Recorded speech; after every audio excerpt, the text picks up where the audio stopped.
This is Education Insight. I'm Lacey Kendall, your host for this program that looks at education in the Inland Empire.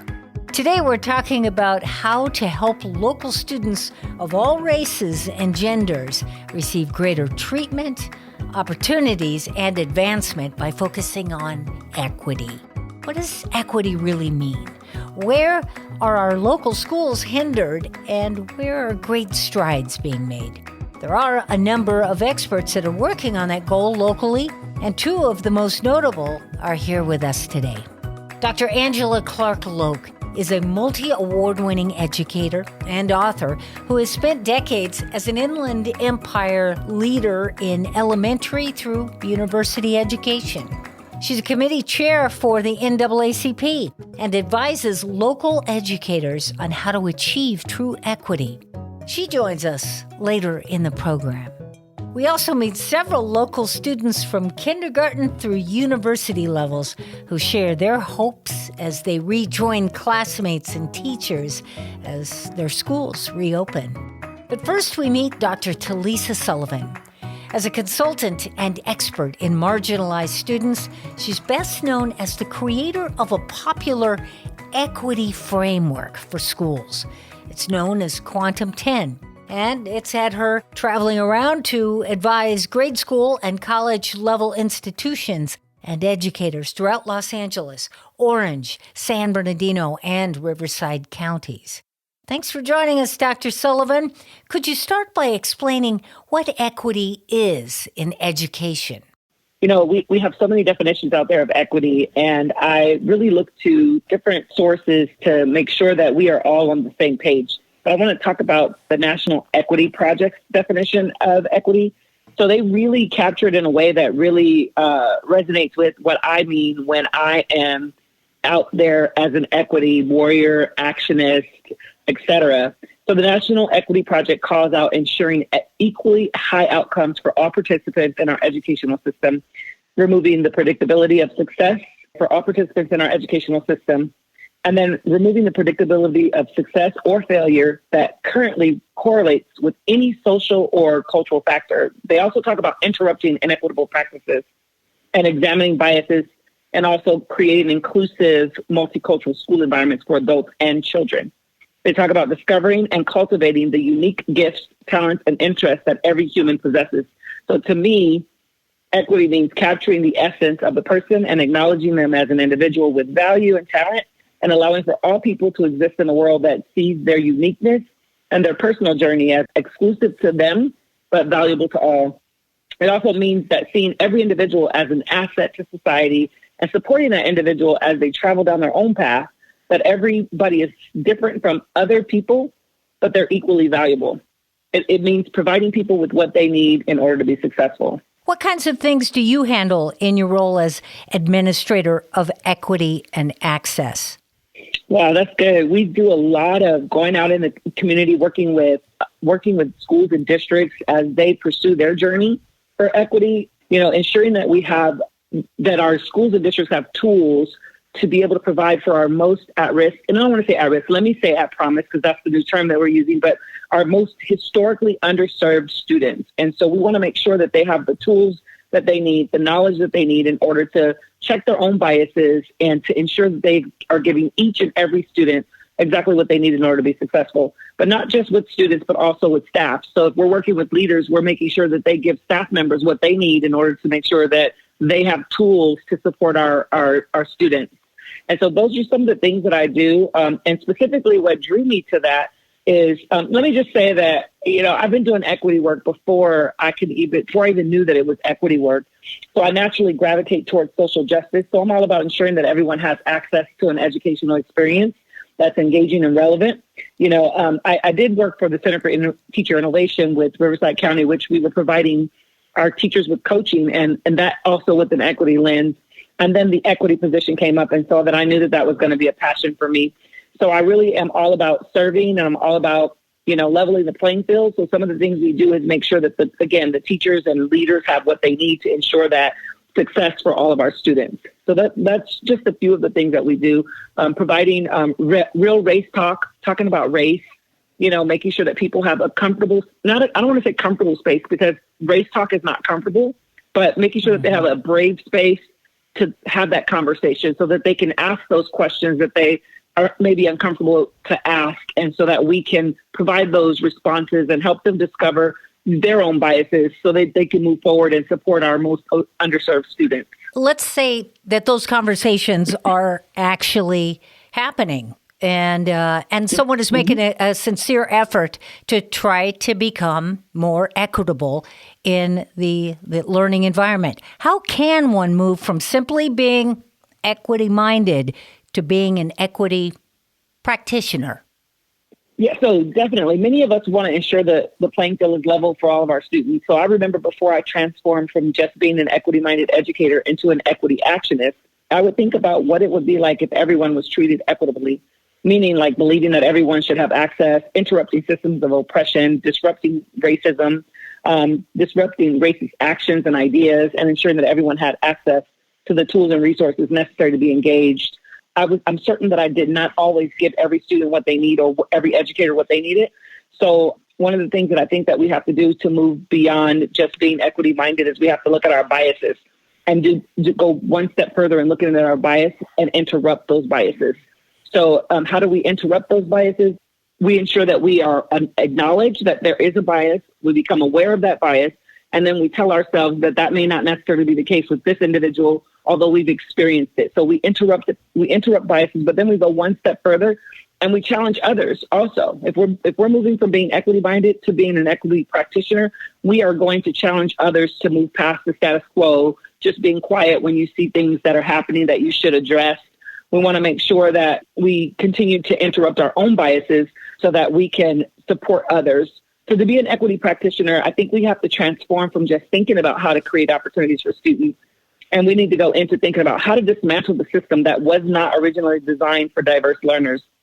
We have to continue to interrupt and disrupt our own biases and challenge others to do the same. We have to continue to create a system where every student feels valued, and not just the students, but also our staff members feel valued and treated like they want to be treated and not how we believe they should be treated. This pretty much includes allowing them to choose their own learning path. There's a quote that I really like, and it's by E.D. Hirsch, Jr. He says, "Our society cannot afford a two-tiered system in which the affluent have access to superior education while everyone else is subjected to a dull and incoherent classroom experience. Academic excellence, educational equity, and fairness demand a strong foundation of knowledge for all learners." So what we have to do is we have to actually dismantle the two-tier system that E.D. Hirsch is speaking of and rebuild our own system with in mind that we have diverse learners. Where does that equity journey, where does it begin? How do you get that started? I say it begins with you, but what I really mean is it begins with me. And I say that because we have to look within. I haven't had an opportunity to kind of discuss in detail the mirror work that we talk about in education and actually in equity. We talk about mirror work and we talk about window work. So with the mirror work, it is we have to look at ourselves to see if we're wearing, like if we're talking about a real mirror, like am I wearing what I want to be wearing? Is this how I want to be represented? Is this what I want people to see when I walk out the door? Is my shirt tucked in the way it should be tucked in? The example I want to give is like a couple of days ago, my daughter and I went to the gym, which we don't really do that often, but we went to the gym. And so when we got there, my daughter said, "Mom, like, why is your shirt on backwards?" And I was like, "Oh, I didn't look in the mirror before I left, so I didn't realize it was on backwards." Mm-hmm. And so I looked in the mirror when I got into the gym, and I was like, "Oh, dang, it's on inside out and backwards." So I could have left it that way, but I decided that I'm going to change it to the right side because I want people to really see, me wearing the shirt on the right side. I use this analogy just to say that we actually have to do the work inside first. So the equity journey begins with us. We have to do the inside work. We have to check our biases. We have to make sure that what we are putting out, that we can actually see that and say, is that something I really want to be putting out? If I see a Black person, am I really thinking that Black person is doing X, Y, Z, when I really got to check that and say, hey, this is a different situation. Maybe I've experienced this, but that's not necessarily the case with this person, and interrupting that bias. Uh-huh. And oftentimes with biases, people believe that, like, oh, if I'm biased, or if I'm thinking a certain thing, I'm a bad person. But that's not what we're saying. Everybody has biases. We think what we think, but what we do next is what is important. So we need to make sure that we do that inside work, because that is where the equity journey begins. It begins with the inside mirror work. Is there a final destination? I mean, how does a school know when they have truly created a program that has equity? Final destination? I'll say this. Some people may believe that they've arrived and when they've met their personal goals. So when I meet my personal goals, I continue to set new goals, and I will set another new goal for myself and another new goal for myself until I complete those goals. So my work as an equity actionist, I do the same thing. I don't believe there's a final destination. I believe that we continue to set goals and we meet goals so that we can really start to dismantle the system that has been historically racist for decades and centuries. And so we have to do that. We have to continue to set those. And same thing with organizations. In order to set a goal, we have to be realistic. They set realistic goals for the time that it will take for us to reach a certain destination, but it should never be the final destination. We have to be reminded that our Indigenous Americans are still experiencing trauma and after effects of being forced to assimilate to customs and cultures imposed upon them by settlers. And also the land that we currently reside on did not originally belong to the United States. And the people of Mexico, those which that really originally the land belonged to, are still often treated as if they don't belong. And then Africans came to this country over 400 years ago as enslaved people and were treated like property. We're talking about education and equity in the Inland Empire with Dr. Talisa Sullivan, who counsels Southern California educators on equitable practices, marginalized populations, alternative education, and achieving equity. More in a moment. I'm Lacey Kendall, and this is Education Insight. Hi, my name is Cameron Williams. I'm in the 4th grade, and I attend Rice Canyon Elementary. The best part of being back in school is I can film our school's Friday flag assembly on campus. I'm also the ASB president, and I'm able to plan fun activities. Go Raptors!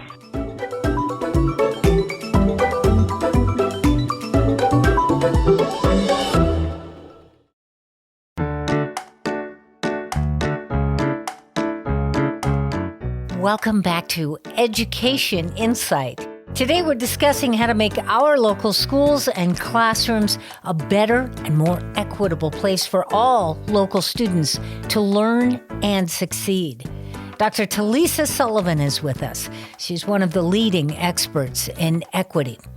Why do you believe it's so important for us to acknowledge the significance of the lived experiences and disadvantages experienced by Black, Indigenous, and other people of color versus white people in our institutions? Why is that? Thank you. I wouldn't necessarily say Black, Indigenous people of color versus white people. I would say Black, Indigenous people of color as well as white people, because a lot of times what's happening is everyone should be acknowledged, in my opinion. You know, we need to make sure that we acknowledge the lived experiences of everyone. So what's really happening in our society is the Black, Indigenous, and other people of color's lived experiences are being omitted a lot of times. And so I wouldn't want anyone to get the idea that we're trying to say we need to erase or we need to not acknowledge the lived experiences of white, even though that's what we all see on a regular basis. I would say ensure that we do acknowledge the lived experiences of our Black, Indigenous, and other people of color as well. So it's important to acknowledge them also. So our experiences are often disregarded or assumed to be exaggerated, but only I know how I experience daily life. So you and I, Lacey, may have the same exact thing that happened to us in the same moment, at the same place, in the same time, but we experience it differently. So what we're doing is saying acknowledge our experiences as well. And so our experiences are what shape us as individuals and contribute to this diverse society. Our Black, Indigenous, and people of color students and students of color bring with them the cultural wealth that we sometimes overlook and look at as a deficit. It is actually an asset. So for those that may want to know more about cultural wealth, it's in the field of sociology. It comprises of the social assets of people, persons, their education, their intellect, their style of speech, their style of dress. We bring that, and we're often overlooked or ostracized or cast out or sent to, wherever to change our clothes or whatever. So we bring that. And this promotes the diversity that we have here in the United States. So again, not necessarily this versus that, but let's make sure that we are acknowledging, the significance of our Black, Indigenous, and other people of color and their lived experiences. Dr. Sullivan, do you believe that the racial equity conversation sometimes gets diluted with poverty conversations in our schools or even other conversations? Because it feels like it does. You know what? Oftentimes it does. And I'll be honest and transparent and say sometimes I get into that situation where I'm thinking, oh, wait, we have to. And then I forget that the racial equity is often canceled out. And we have to be very careful of that because our society was built on a racial divide. That was the beginning of making sure that everyone were separate so that we felt inferior. And so we have to make sure that we don't dilute or cancel out the racial talk. Being poor is not synonymous with being Black, Indigenous, Latinx, or Asian. It should not be used as synonymous. It is not. It is not the same. And so racism has caused a huge divide in this country and other countries around the world, causing people of the African diaspora and other people from different ethnicities to feel and be regarded as inferior. So here there are generational barriers for Blacks, Indigenous, and other people of color that are caused by racism, and we overlook that. It is a systemic problem. It's not going away. I'll say that it does take a special person to lead the racial equity work. And I'm so excited that we have not omitted it because it is necessary for our society. Mm-hmm. We have to make sure that we break down those racial barriers that have been embedded in this society for centuries. It influences our culture. And when we think about the systemic racism that exists in our country, I'm reminded by my own experience growing up. And, I didn't see many Black women in leadership or even Black people, period, being present in a positive light by the media. It was as if it didn't exist for Black women or Black people in general to be successful. So prior to earning my doctorate, I had not even encountered many Black women or men, for that matter, in educational leadership positions, or if I think about it, in education, period. I do remember having my first Black teacher in 6th grade and my second Black teacher as a senior in high school, but those were the only two or a few others that I saw at any given time. So a lot of times we don't know that the that this conversation exists about how to become successful as an African American or a Black person, or even a Latinx, Indigenous, Asian American. So we don't often see that. So I didn't believe it was something that I could do until someone inquired. A Black professor inquired with me about pursuing a doctorate. I wasn't aware that it was possible. We code switch. We have to code switch in order to be accepted in society. When I reflect on even the trial regarding George Floyd, I hear the voices of Black witnesses express wanting to do more at the time of the murder, but also hearing the fear that they felt in speaking out, because of being a person of color and what happens in our society to people of color that kind of, step out of their place. And I'm doing the little quote fingers as I say that. The fear of retaliation or any of that comes up when we think about it being in this society and the racial conversation. So we need to be committed. We need to be committed to continuing to address the racial conversation because addressing the racial conversation will inevitably address the other equity concerns as well. So I'm often compelled to ensure that equity is addressed by collecting data. A lot of times we don't collect data. So when you collect the data, you will see the inequities. Mm-hmm. And a lot of times it shows up in our communities of color. Those inequities show up in our communities of color. So if we continue to address the racial concerns, then we will definitely ensure that there are equitable opportunities and access for all students. Our show deals with education. That's what we talk about here. And in our audience, no doubt, there is a plethora of education leaders listening. What do you feel that teachers need to hear the most right now as it relates to equity? First, I think they need to hear that we are all in this together and we need to work as a team. And we're here for you as administrators to work with you as a team. We're ready to act now with you. It's time for us to go ahead and take this equity journey together. We definitely value our teachers. Our teachers are our are our first line of defense with our students. I think that they need to hear that it is okay to ask questions. It's okay sometimes that if we don't know, we don't always know what we don't know. So it's okay. And I think that they need to know that impact should be over intent. And I say that because I know that all of our teachers mean well. I always meant well as a teacher and as administrator. I always mean well. But what I value most is I value the positive impact I make. So sometimes my intentions may not have made the best impact. So what I need to do is find out, how do I rectify whatever impact my intentions made that were not positive? How do I rectify that? So really gifting our teachers the opportunity to look and say, maybe there was an intent that didn't make a positive impact, but you can fix that by going in and reversing that, speaking with families, letting people know that this is what I would like to do or say. I think that we should also, I think our teachers also need to know that we are here whenever you need our support, and that we are your champions, and that you are absolutely phenomenal and fabulous because you chose the career that impacts lives forever. Mm-hmm. If you just joined us, you've been listening to Dr. Talisa Sullivan here on our program, Education Insight. She's the Administrator of Equity and Access for Riverside County's Office of Education. Dr. Sullivan, thank you so much. Absolutely. Thank you so much for having me, and have a great day. Coming up, students of all ages share their concerns and excitement about returning to the classroom, finally.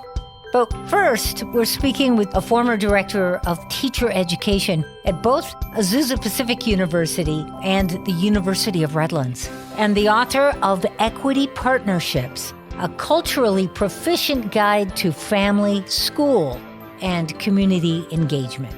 She's a committee chair of political activism for the NAACP, and along with a schedule of coaching Southern California educators on issues of equity, is a full professor and director of educational leadership for Cal State San Bernardino.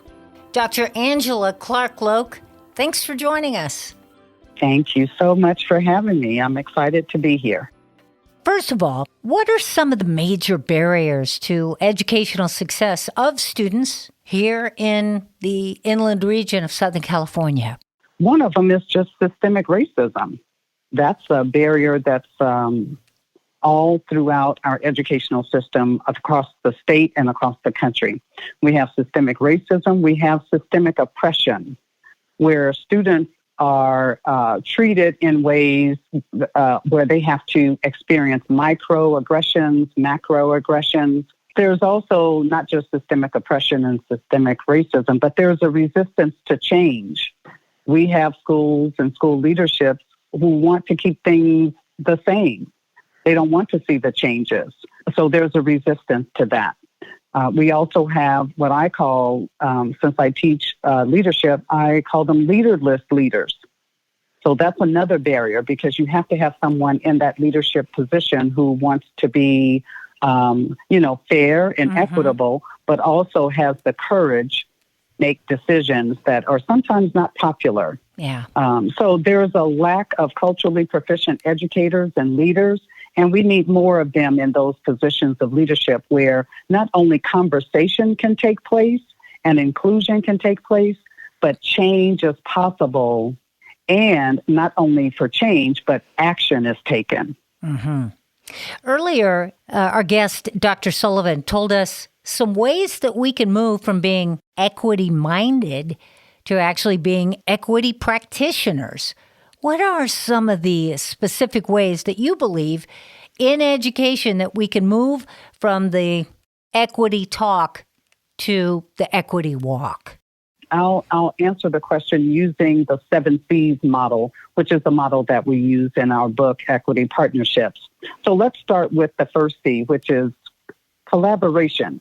So you want to, in order to have more than just the equity talk, you want to have full and equitable collaboration, meaning you are looking for ways to be inclusive and you're looking for ways to partner with people and to have everybody in on the conversation, and not just at the table, but, just having a round table so that everyone is there and everyone uses their voice to just to vocalize what they're thinking and what their actions may want to be. You also have the communication. So you want to reach out to families and to the communities, and you want to do it in a consistent manner, not haphazardly, and reaching out to them in a language that they understand. You also want the communication to be bi-directional. And I love using that term because it really does mean a back and forth of ideas, of concepts. Having someone has to stop talking in order to listen. So you have to have it bi-directional because we all bring things to the table. Whether someone values that or not is a different topic, but you want to have that open communication. The third C that we mentioned in the book is care and compassion. Demonstrating care by simply asking sometimes, how is someone doing, and being authentic about asking that.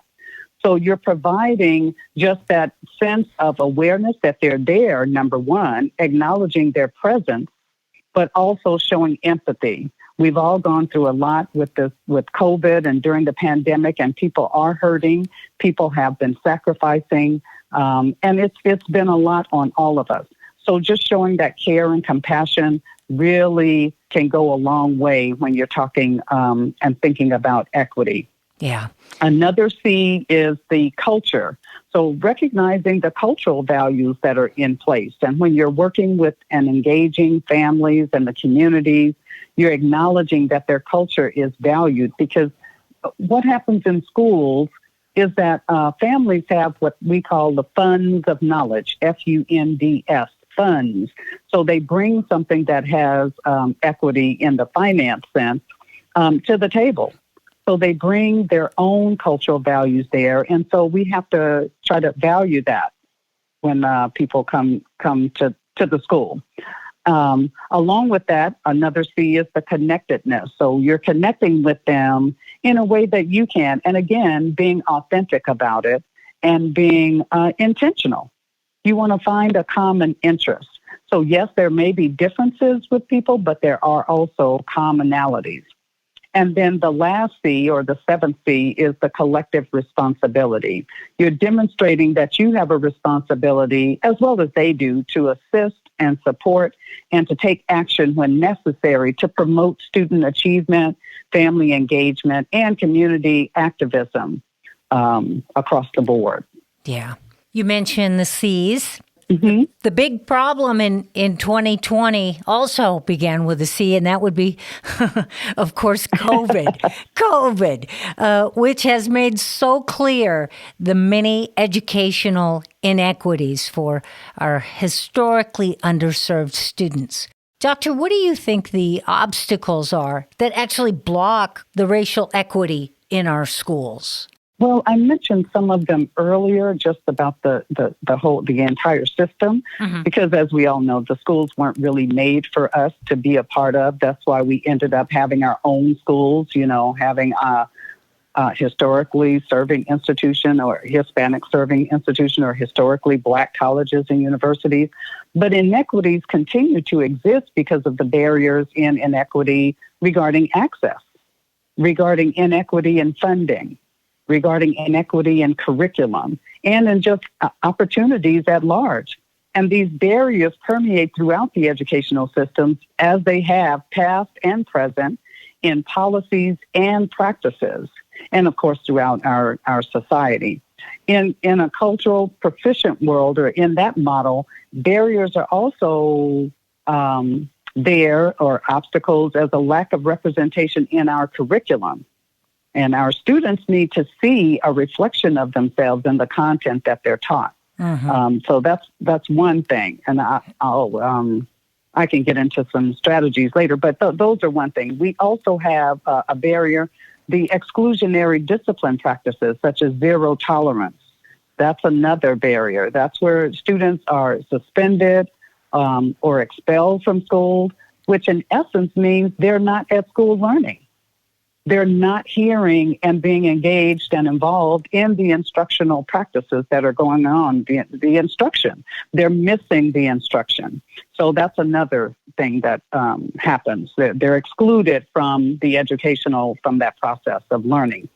I would say also that thinking about reassessing the policies and the practices, that's an obstacle. You may have some policies that are there.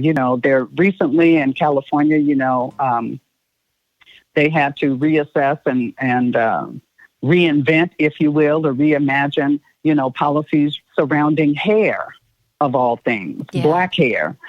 So now we have a policy called the Crown Act, and that was, that's one of those things that we had to, come up with or reassess, because that was a policy about it, about how, hair could be worn at school, so far as, beads in it and the color of it and, all those kinds of things. So that's another one, is just those kinds of things can be barriers or obstacles in looking at certain policies. I mentioned curriculum earlier, but the language that's used in those policies and procedures, and also the language that's used in curriculum. For instance, reading something from the Washington Post not too long ago about a ninth grade geography textbook mentioned that there were millions transported from Africa to America during the 1500s, 1600s, 1700s, and they described those people as workers, not men and women who were enslaved. So we have to, correct those things. So those are some obstacles. So curriculum, policies, procedures, exclusionary, discipline practices. Yeah. You talk about schools making corrections. Are there signals to look out for to know when equity practices are working or when they're not working? There are some that are used now where they look at suspension rates or graduation rates and those kinds of things. But other indicators could also be used, qualitative and quantitative. One way, of course, is to, ask the people who are impacted. Ask and collect the information regarding their perspectives. A lot of times we as educators in schools, we make decisions based on, what we think. And maybe just from our surrounding or our leadership team. And sometimes that's fine, but other times you need more information. You may need community members involved. You may need families involved. Because guess what? They're the ones that are going to be impacted greatly by your decisions. And so looking at that data, and once you've reviewed the data, then you have conversation and dialogue about what changes you may need to make. And again, looking at the impact. And sometimes you don't know what the impact is going to be because you don't have that person who's going to be impacted in the room. So you have this continuous assessment and reassessment, the signals, and looking at your data and listening to the community and listening to people who are involved in certain activities. So definitely you can find out what's working and what's not working. Yeah. Dr. Clark-Louque, the National Center for Safe Schools recently released an article saying we must begin disaggregating data to get to the bottom of the equity problem in schools. First off, what does that mean? And why is data so important when it comes to equity right now? Think about that for just a second as we take a break. We're speaking with Dr. Angela Clark Loc. This is Education Insight, and we'll have more in a moment. Hi, I'm Samantha Santana, a student from the Palm Desert campus, CSU. I'm most excited about coming back to campus to interact with my professors. As a student, I always took advantage of office hours and interacting face-to-face with my professors. During COVID, it's been hard to keep up with that, and therefore coming back to campus is just so exciting. I'm so looking forward to it. Hi, this is Aubrey Gansey, a proud graduate of the class of 2021. Support provided by College Features Foundation, working to catalyze systemic change, increase college degree completion, and close equity gaps so that the dream of opportunity can become a reality available to every student, regardless of zip code, skin color, or income. At collegefutures.org.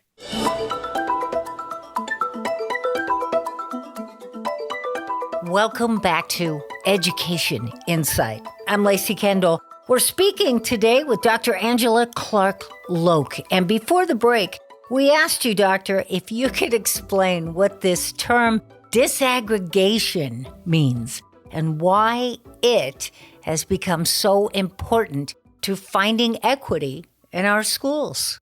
You take apart data and you present the information, you present it so that it can help reframe the problem. So if you're looking at, say, a group of Asian Americans, but you don't disaggregate it, you may not be able to tell which Asian Americans that you're really talking about. Yes, you may have all Asian Americans, but it may be some differences within the Chinese Americans or and then Japanese. I mean, they're different ones. So you may be able to dig a little deeper in looking at how you reframe that problem so that there are specific solutions and that those solutions can be targeted to those groups. So even if you put data together with children of color, African American, Latinx, and, or BIPOC, as we call it, Black, Indigenous, people of color, but you disaggregate it so that you're specifically targeting and looking at maybe for African American students at the school. So that's what it does. You look for data that'll give you the breadth and the depth surrounding the issue. That's why that is so important. Where have you seen the most progress towards equity here in our region?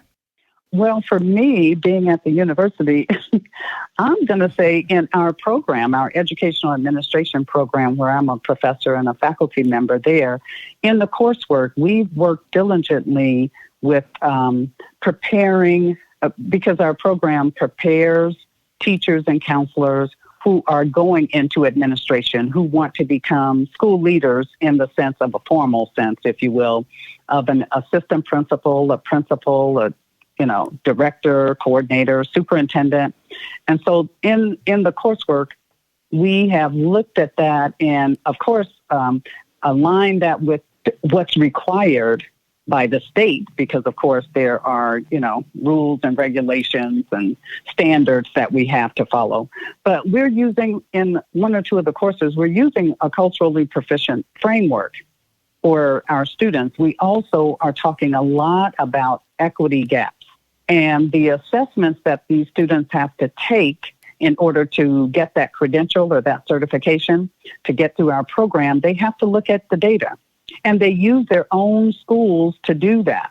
And so I can say across the board with the work that they have been submitting and what I've read, they're finding the equity gaps and then using that data to help find resolutions. Doctor, here on Education Insight, we have a lot of teachers and a lot of administrators and principals, vice principals that listen to our program. For those folks listening, what do you think our educational institutions, our schools should be doing right now that maybe they're not? Well, I'll say, and they may be doing this, but let's just start with some of the things that they already are doing. There is cultural proficiency training going on, anti-racist training. I think it can be increased. I really do. Okay. I don't think that everyone has had enough of it. I think there needs to be more, and I think it needs to be broadened to board members. I think it needs to be broadened to other policymakers. And I think it needs to be broadened to families and communities as well. I also believe that the training, when you look at aspects of training, that families and communities need to be trained on their own rights. I don't think they always know what their rights are. And sometimes they can be, told about something that deals with their child at school, but they don't know their rights. And so their child gets either put into special education. We know that there's an overrepresentation there when in regards to Black children. So, just so they can know what they can do, what they have the right to do. And then sometimes we need to change those policies anyway. So sometimes situations occur and come up that brings about a change. There needs to be, as I've already mentioned, an increase in diversity regarding the curriculum. And, there was some pushback on that, I think, from some schools in Orange County, for instance, where parents were taking their kids out, or they were saying that they didn't want their kids to know more about Black history, if you will. But we need to move forward with that. There has to be an increase in having more diverse and anti-racist curricula. Yeah. There also needs to be more hiring of Black and brown teachers and administrators and counselors, for that matter. I think that is very important, to have those role models, to have people in those positions, and not just for Black and brown people to see, but for white people to see as well. They need to see more Black professors, so that they know anyone can be in those positions. Mm-hmm. I would also say that another suggestion would be to continue and increase the engagement of families, especially with their input regarding the Local Control Accountability Plan, the LCAP, which is that plan that California has adopted, saying that districts have to have a plan regarding their funding and where that funding is going to go. And so engaging families in that process so that you can hear, remember I talked about bi-directional, so that you can exchange ideas about communicating with them about where they think the money would be best served in the community. And then I'll say lastly, to educate our students on sometimes on what is happening to them. Sometimes there are things that happen in your life or you read about, but there's not like the language for it. They're not terms. I think our students need to know what the term microaggression means. They may say, well, this teacher said such and such. Well, that was a microaggression. Or that something else was a macroaggression. They need to know what it means when someone feels the imposter syndrome, the imposter feeling like you're not worthy. And university, oh my gosh, I almost forgot about us. Yeah. Well, we definitely need to continue studying and researching and collecting the information and the data and bringing that forth, whether it's information that we like to have or like to see or not. Because sometimes data can be, people see it as personal. Sometimes educators or researchers see it as personal the sense that, well, that's pointing at me like I didn't do something right. And we need to get past that. So if your data is showing that Black girls are getting suspended more than white girls for the same infractions or for something else, we need to get past that, and we need to find out and delve into why that is happening. Is it because of implicit biases?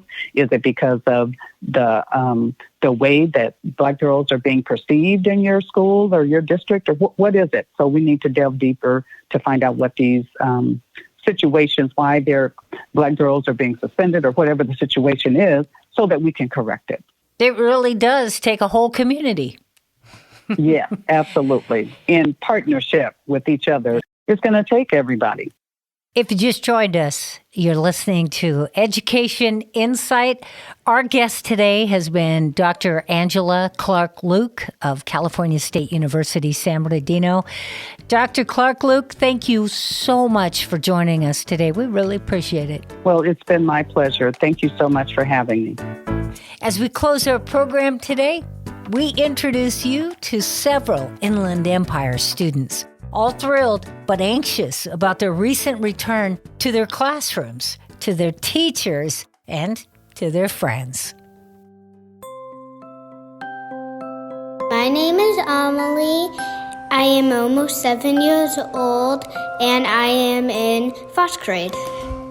I am excited to go back to school so I can do PE and music. I like to do Gaga Pit and soccer.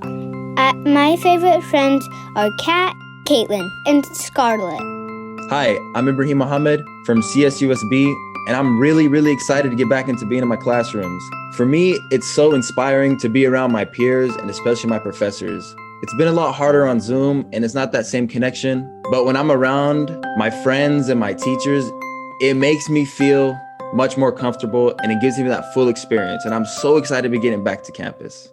Hi, my name is Cassie Williams and I'm in HK. I attend Rice Canyon Elementary. The best part about being back in school, I get to see my teacher and my classmates. My name is Gavin, and I'm a third grader at Garrison Elementary in Corona, California. My favorite part about being back in school is that I can socialize easier with my friends. On Zoom, we didn't get to talk as much because we were listening to the teacher, and there was not really a way that we got to talk to them after class. But now in actual school, after class ends, we can talk a little bit more to our friends. I was missing my friends and teachers. And I can play with my friends and play any game I can do with them. So they would agree. One day I was missing my teacher so I can learn more and I could be a smart grown-up when I grow up. I missed PE and music. I really had fun there. PE had some fun games like gaga ball and soccer, and music because we all sang my favorite song just for fun. My name is Grace, and I'm a 5th grader at Garrison Elementary in Corona, California. The best part about being back in school is my grades have improved. When I was doing school from home in the pandemic, I scored a 3.0 on my AR test. But now that I'm back in the classroom, I feel I can concentrate better. And now my AR test score is all the way up to 7.1. Hello, my name is Noah Greenberg. I am a 7th grader at Beatty Middle School in Highland. What makes me excited to be back in school is that I'm able to socialize with people and actually play with others. And the best part of being back in school is getting to hang out with my friends and have a really good time. My name is Oliver Hyde. I'm in the 4th grade. I love school. And I love being there with all my friends. Like Jackson. That's my bird. It's so much better to be in school because I can hang with Jackson. And with my cool teacher, Miss Melissa. I love you, Miss Melissa.